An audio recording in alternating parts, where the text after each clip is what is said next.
ভুল থাকলে মানুষ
আল ডিঙিয়ে ঘাস খাওয়া। তাই লালন সাঁইজি বললেন, চিরদিন ইচ্ছা মনে আল ডিঙিয়ে ঘাস খাবা, মোর সহজে কি সই হবা। বললেন কি, দাপার উপর মুগুর পড়লে, অর্থাৎ মাথার উপর যেদিন মুগুর পড়বে, মুগুর মানে কি, জম এসে যেদিন প্রহার করবে সেই দিনে গা টের পাবা, মন সহজে কি সই হবা। তাই আমরা গুরুকে সদা সর্বদা মান্যতা দেই না, গুরু আদেশ আমরা ঠিকভাবে পালন করি না, গুরুর সঙ্গে এক আত্মা আমরা কেউ হতে পারি না, গুরু শিষ্য এক আত্মা হতে পারি না, গুরুকে সদা সর্বদা আমরা দূরত্ব করে রেখেছি। স্ত্রী পুত্র পরিজন কেউ তোমার নয় আপনজন, আপন বলতে সেই তো একজনা, তুমি আপনাকে আপনি চিনে প্রীত করো গুরুর শোনে, গুরুর জয় দাও বদন ভরিয়া। তাহলে এই সংসারে স্ত্রী পুত্র পরিজন কেউ তোমার নয় আপনজন, যে আপনজন নয় তাকে আপন বলে আমরা সদা সর্বদা আলিঙ্গন করছি, তার সঙ্গে বন্ধুত্ব করছি। যে আপনজন নয় তাকে আপন করার আরো চেষ্টা করছি, আরো মায়ায় মোহিত হচ্ছি তার সঙ্গে। আর যাকে আপন করার কথা, সেই গুরু গোসাইকে আপন করার কথা, সেই গুরু গোসাইকে আপন করছি না গো। সেই গুরু গোসাইকে পর করে রেখেছি, সব সময় দূরত্ব করে। পাও পা ফেলতেন না, একটি পা কোথাও ফেলতেন না। তাহলে খেতে শুতে আহারে বিহারে উঠতে বসতে সদা সর্বদা গুরু চিন্তনে রক্ত। তাহলে গুরু চিন্তনে এমন ভাবে রত ছিল, তো গুরুর মনের ভাষা, গুরুর মনের ভাব সদা সর্বদা লালন জানতে পারতেন। তাই লালন সাঁইজি লিখেছেন, গুরু শিষ্য এক আত্মা যদি হওয়া যায়, তাকে ধরতে বেশি দেরি নাই, তাকে চিনতে বেশি দেরি নাই। তো গুরু শিষ্য এক আত্মা, গুরু শিষ্য এক জায়গায় রয়, ওই শিষ্য হতে গুরু উদ্ধার, শিষ্য বড় কয়জন হয়। লালন সাঁইজি ছিল বলে আজ সিরাজ সাঁয়ের নাম সবাই জানতে পারছি। তাহলে কেমন এক বিবেকানন্দ ছিল বলে রামকৃষ্ণকে আমরা জানতে পেরেছি। সে বিবেকানন্দ কজন, লালন কজন? তাহলে শিষ্যের মতো শিষ্য হয়ে বিশ্ব জগৎকে আলোকিত করেছিল। সেই শিষ্য হতে বর্তাচ্ছে গিয়ে সেই পাপ তাপ। আর আমরা আকাম কুকাম করছি, গুরুতে গিয়ে বর্তাচ্ছে সেই পাপ। তাহলে আমরা কি ঠিক করছি? আমরা গুরু নিয়ন্ত্রিত জীবন যাপন করতে বলেছে, আমি খাদ্য নিয়ন্ত্রণ করছি না। যেখানে যা পাচ্ছি মদ গাঁজা ভাঙ মাংস সমস্ত কিছু আস্বাদন করে চলেছি। তাহলে গুরু যেটা নিষেধ করছে, যে স্কুলের যে ধারা, যে কলেজের যে ধারা, সেই ধারায় কিন্তু প্রত্যেকের চলতে হবে।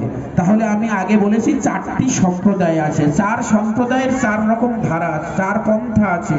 সেই পন্থা অনুসারে আমাদের চলতে হবে। যদি আমরা স্বেচ্ছাচার ভাবে চলি তাহলে কি হবে? তাহলে আলডিঙিয়ে ঘাস খাওয়া হচ্ছে। চিরদিন ইচ্ছা মনে আলডিঙিয়ে ঘাস খাবা, মন সহজে কি সই হবা? ডাব্বার উপর মুকুর পড়লে সেই দিনে গা টের পাবা। তো গুরুদেব একটা নিয়ন্ত্রণ রেখা দিয়েছে, সেই রেখার মধ্যে আমাদের সীমাবদ্ধ থাকতে হবে। যেমন লক্ষ্মণ সীতাকে একটা রেখা টেনে দিয়েছিলেন, গণ্ডি দিয়েছিলেন, এই গণ্ডির মধ্যে মা তুমি থেকো। তাহলে সেই লক্ষ্মণের আদেশ অমান্য করে সীতা দেবী গণ্ডি লঙ্ঘন করেছিল, অর্থাৎ গণ্ডির বাহিরে গিয়েছিলেন।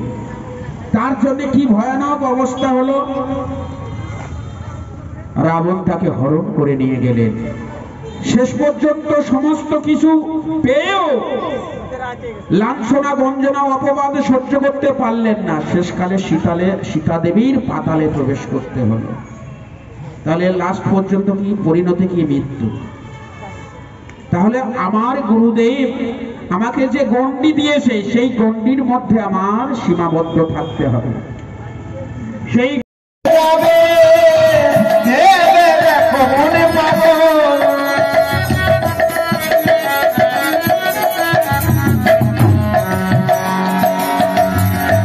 মাটির দেহ মাটি হবে।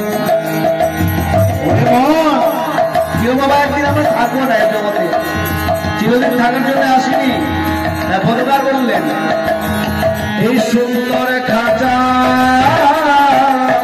করে রবে। তাই সময় থাকতে যদি আমরা গরু ভজন কৃষ্ণ ভজন করে নিই, তাহলে আমরা ভাগ্যবান হব। হতে ইচ্ছা করলেই পাবো। হরিবল হরিবল, প্রভু আমাদের সে সুযোগ দিয়েছেন। প্রাণ পাখি ওরে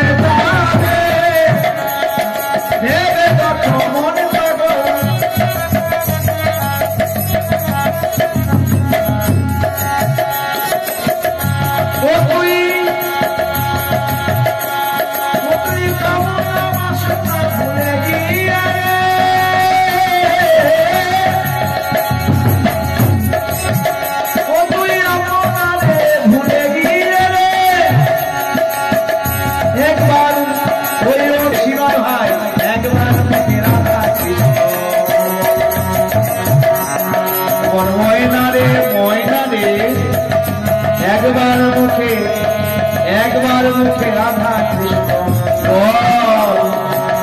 জয় জয় জয় গৌর হরি হরি বল হরি বল হরি বল হরি বল।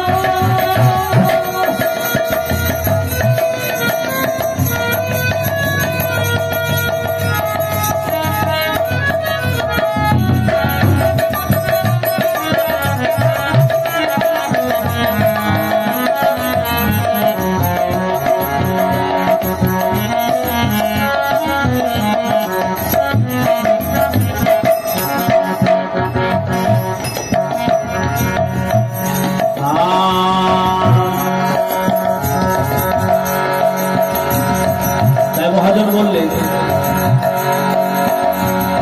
ওগো মাটির খাঁচা মাটি হবে, খাঁচার গৌরব পদের রবে, সুন্দর খাঁচা পড়ে রবে, প্রাণ পাখি উড়ে যাবে, ভেবে দেখো মনে পাগল।